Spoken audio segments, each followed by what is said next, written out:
नमस्कार, आप देख रहे हैं हल्ला बोल टीवी और मैं हूं आपके साथ सुरभि।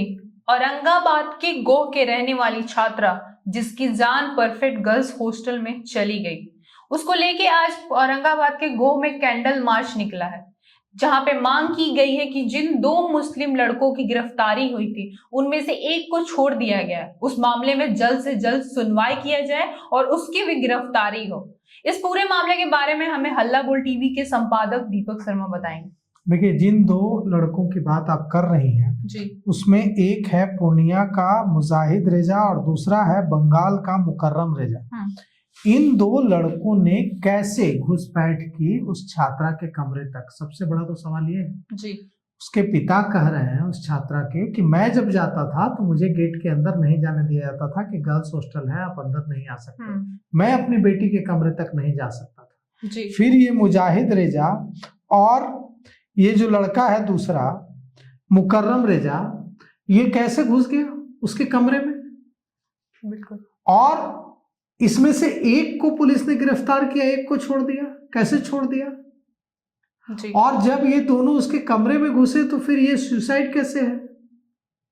ये तो मतलब कि एक जो पिता ने जो आरोप लगाया है जी हाँ। कि ये लव जिहाद का मामला है और मेरी बेटी को इन दोनों ने हॉस्टल के संचालक और दूसरे लोगों की मदद से मार दिया है।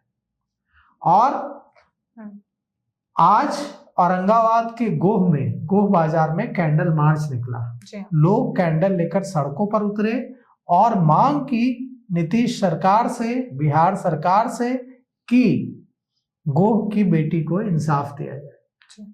सोचिए कि औरंगाबाद के गोह से, जहानाबाद के सुदूर क्षेत्रों से जब कोई अपनी बेटी को पढ़ने के लिए पटना भेजता है तो किस विश्वास से भेजता है? इस विश्वास से भेजता है कि वहां पुलिस है, प्रशासन है, कानून का राज है, मेरी बेटी असुरक्षित नहीं रहेगी। लेकिन हॉस्टल में घुस जा रहे हैं लड़के। कैसे घुस जा रहे हैं? सीसीटीवी में कैद हुआ है, जैसा पिता बता रहे हैं कि हॉस्टल में घुसे हैं जी। और एक पूर्णिया का लड़का है, एक बंगाल का लड़का है। कैसे घुस जा रहा है? क्या सुरक्षा है? और अगर घुसा है तो इस मामले में हॉस्टल संचालक की गिरफ्तारी क्यों नहीं हुई? वहां के कर्मचारी ने स्वीकार किया हल्ला बोल टीवी से बातचीत में, परफेक्ट गर्ल्स हॉस्टल के कर्मचारी ने, कि मुस्लिम लड़कों ने उसको परेशान किया। 2 मुस्लिम लड़कों ने उसको परेशान किया, बहुत परेशान किया। इससे परेशान होकर वो सुसाइड कर ली।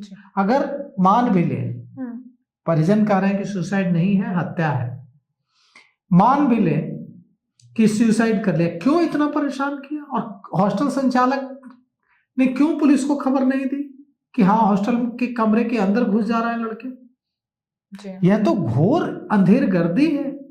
अगर हॉस्टल के कमरे के अंदर घुसकर लड़कियों को तंग, परेशान और उनकी इज्जत से खिलवाड़ किया जा रहा है तो कौन अपनी बेटी को पटना पढ़ने भेजेगा?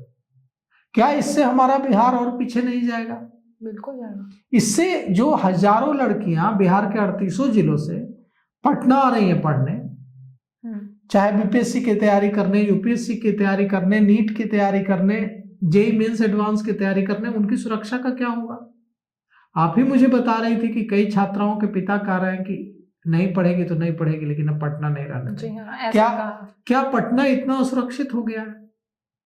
और क्या जो छात्राएं अपने पिता को, अपनी माँ को, अपने चाचा को यह समझाकर कि नहीं मुझे कुछ बनना है, मुझे पटना जाकर बेहतर तैयारी करनी है, पटना आती थी, उनके लिए एक और बैरियर, एक बाधा खड़ी होगी।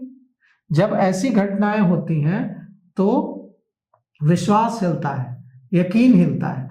यह परफेक्ट गर्ल्स हॉस्टल का जो केस है वो तो शंभू गर्ल्स हॉस्टल से भी ज्यादा खतरनाक है। जी हाँ। परफेक्ट गर्ल्स हॉस्टल में तो पुलिस को पता नहीं चल पा रहा है कि किसने किया। शंभू गर्ल्स हॉस्टल में तो पता नहीं चल पा रहा है कि किसने किया, पुलिस पता लगा। यहाँ तो पता है, पुलिस उसको छोड़ दे रही है। जी। हॉस्टल संचालक को गिरफ्तार नहीं कर रही, जबकि उसके कमरे में 2 मुस्लिम लड़के घुस जा रहे हैं। क्या है ये? गार्ड स्वीकार कर रहा है, वहां का कर्मचारी स्वीकार कर रहा है कि हाँ घुसे थे, उसको परेशान करते थे, क्यों नहीं पुलिस एक्शन में आई? कहाँ थी गांधी मैदान थाना की पुलिस? तो पूरे मामले में ये जो पुलिस का जो रवैया है छात्राओं की सुरक्षा को लेकर, जो पटना के विभिन्न हॉस्टल में रह रही हैं, ये बहुत ही खतरनाक रवैया है। आज पूर्णिया के सांसद Pappu Yadav perfect girls hostel पहुंचे और उन्होंने वहां पहुंचकर जब वहां की हालत देखी तो उन्होंने भी अपना सिर पकड़ लिया कि ऐसे। पप्पू यादव कई लोगों के साथ पहुंचे थे, मीडिया कर्मी भी वहां थे, अंदर से कोई आया तक नहीं हॉस्टल के अंदर से। अब सवाल ये उठता है कि ये जो लड़के अंदर घुसे और घुसकर उन्होंने उस छात्रा के साथ जो भी किया, गो की छात्रा के साथ, इस मामले में हॉस्टल संचालक की जिम्मेवारी बनती है कि नहीं बनती? हॉस्टल वार्डन की जिम्मेवारी बनती है कि नहीं बनती?